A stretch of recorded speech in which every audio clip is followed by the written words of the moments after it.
Hi there, welcome to Lamlam's audiobook novel channel. Today's story is titled, The CEO's Maid.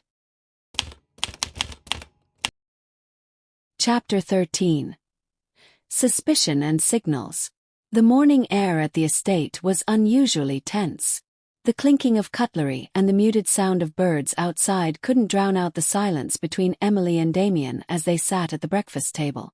Emily poured his tea carefully, her fingers trembling just enough for Damien to notice. He took a long sip, eyes fixed on her face. "You ever been near the river at dawn?" Damien asked suddenly, his voice calm but piercing. Emily paused. The question was casual enough, but something in his tone made her chest tighten. She forced a smile. "Back home. There's a river that runs behind our house," she said slowly. "Why do you ask?"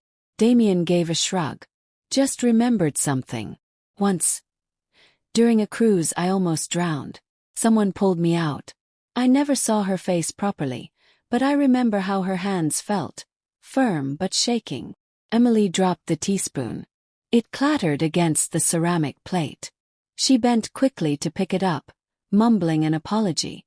When she looked up, Damien was watching her intently, but he said nothing more. Just finished his tea and stood. "Thanks for breakfast," he said flatly and walked out. Later that afternoon, Emily stood in the corner of the laundry room, her phone pressed tightly to her ear.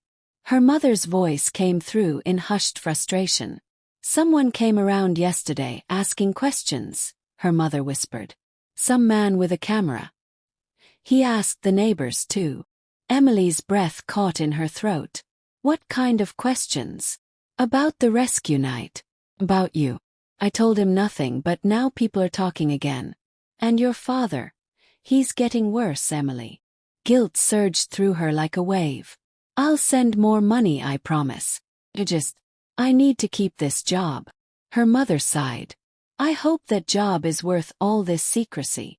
When the call ended, Emily leaned against the wall, feeling like the ground beneath her was beginning to crack. Across town, Vanessa sat in a cozy cafe with red cushions and dim lights.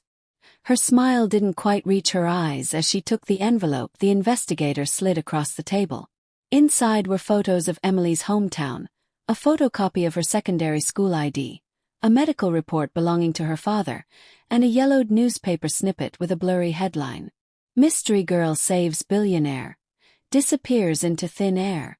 Beneath it, grainy images of villagers whispering near the water's edge. Vanessa smirked. "This is gold." The investigator raised a brow.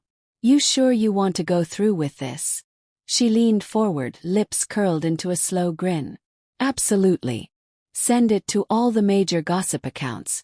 No names, just clues. Let the internet do the rest." She raised her wine glass. "Let the media feast." Back at the estate, Emily walked through the hallways with folded linens in her arms. As she passed the staircase, she caught two maids whispering and looking in her direction. Their voices dropped lower when she neared.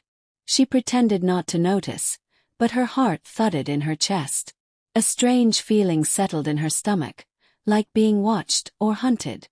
That night, Damien sat alone in his study. The fire crackled, casting shadows on the bookshelves. In his hand he held the pendant, the same as the one he'd seen Emily wearing. He opened his journal and read over his words from months ago. "I dreamed about her again. Her hands, the look in her eyes. Like she was running from something." He picked up his pen and wrote a new line. "She has the same eyes. The same look of someone carrying a storm." Then, after a pause, he added, "I think I've already found her. The question is, why is she still lying to me?" Emily turned off the lights in her small room and slid under the thin blanket. Her phone buzzed once. She grabbed it, expecting her mother again. But it was a strange number. Anonymous text message. "You can run to the city, but your past is still dirt. Let's see how long you last." Her breath caught.